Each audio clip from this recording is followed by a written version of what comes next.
తిరుపతి శ్రీ గోవిందరాజు స్వామి ఆలయంలో టీటీడీ భద్రతా వైఫల్యం మరోసారి బయటపడింది. ఆలయంలో రాత్రి 9 గంటల సమయంలో ఏకాంత సేవ పూర్తి చేసి ఆలయం మూసివేసిన తర్వాత ఒక అజ్ఞాత వ్యక్తి లోపలికి ప్రవేశించిన ఘటన సంచలనం రేపింది.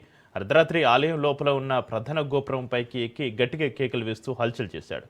అప్రమత్తమైన భద్రతా సిబ్బంది పోలీసులకు అగ్నిమాపక సిబ్బందికి సమాచారం ఇవ్వడంతో ఘటనా స్థలానికి చేరుకుని మధ్యమత్తుల వ్యక్తిని కిందకు దింపే ప్రయత్నం చేశారు. సుమారు 3 గంటల హైడ్రామా తర్వాత ఎటకేలకు పోలీసులు కిందికి దింపి అదుపులోకి తీసుకున్నారు. ఇక ఇదే అంశానికి సంబంధించి మరింత సమాచారాన్ని మా ప్రతినిధి నారాయణ రెడ్డి అందిస్తారు.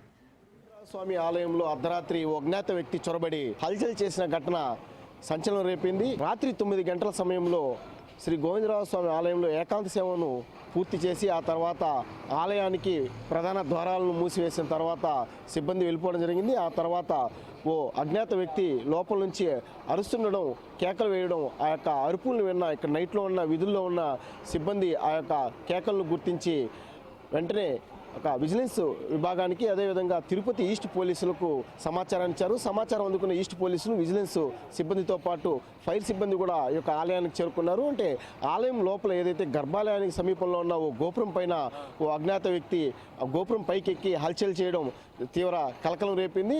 సమాచారం అందుకున్న పోలీసులు అగ్నిమాపక సిబ్బంది సంఘటనా స్థలానికి చేరుకొని అతన్ని కిందికి దిగాలని వారించడంతో అతను తనకు మద్యాన్ని ఇస్తేనే తను దిగుతానని చెప్పి భీష్మించడంతో కొంత హైడ్రామా నడిచింది. ఆ తర్వాత అగ్నిమాపక సిబ్బంది వారి తీసుకొచ్చిన ఆ యొక్క నిచ్చెనల ద్వారా అతన్ని కిందికి దింపే ప్రయత్నం అయితే చేశారు. అంటే పూర్తిగా ఇదొక టీటీడీ విజిలెన్స్ సిబ్బంది యొక్క వైఫల్యం వల్లే అతను చొరబడినట్లుగా కూడా పూర్తిగా తెలుస్తుంది. అంటే ఎందుకు వెళ్ళాడు, ఏమిటి పరిస్థితి అనేది కూడా పూర్తిగా విచారణలో తెలియాల్సి ఉంది. దీనికి సంబంధించి ఇప్పటికే తిరుపతి ఈస్ట్ పోలీస్ స్టేషన్కి సంబంధించిన డిఎస్పీ భక్తవత్సలం కూడా సంఘటనా స్థలానికి వచ్చారు. అదేవిధంగా విజిఓ కూడా ఇక్కడ పరిస్థితిని పూర్తిగా పరిశీలించి ఆ తర్వాత అతన్ని కిందికి దించి కూడా ఇతని స్టేషన్కి తీసుకెళ్లి పూర్తిగా విచారిస్తుంటారు. అంటే మొత్తం మీద తిరుపతిలోని శ్రీ గోవిందరాజ స్వామి ఆలయంలో రాత్రి అజ్ఞాత వ్యక్తి చొరబడడం తీవ్ర కలకలం రేపింది. అంటే ఓవైపు సీసీ కెమెరాలు ఉండగా మరోవైపు ఏదైతే ఈ యొక్క ఆలయానికి చుట్టూరు యొక్క పైన సోలార్ ఫెన్సింగ్ కూడా ఉంది. ఆ ఫెన్సింగ్ తగిలితే కూడా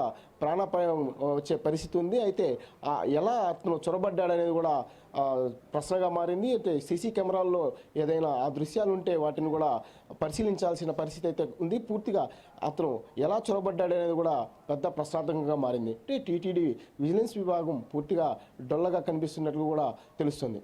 కెమెరామెన్ రమణతో నారాయణ, రాజు న్యూస్.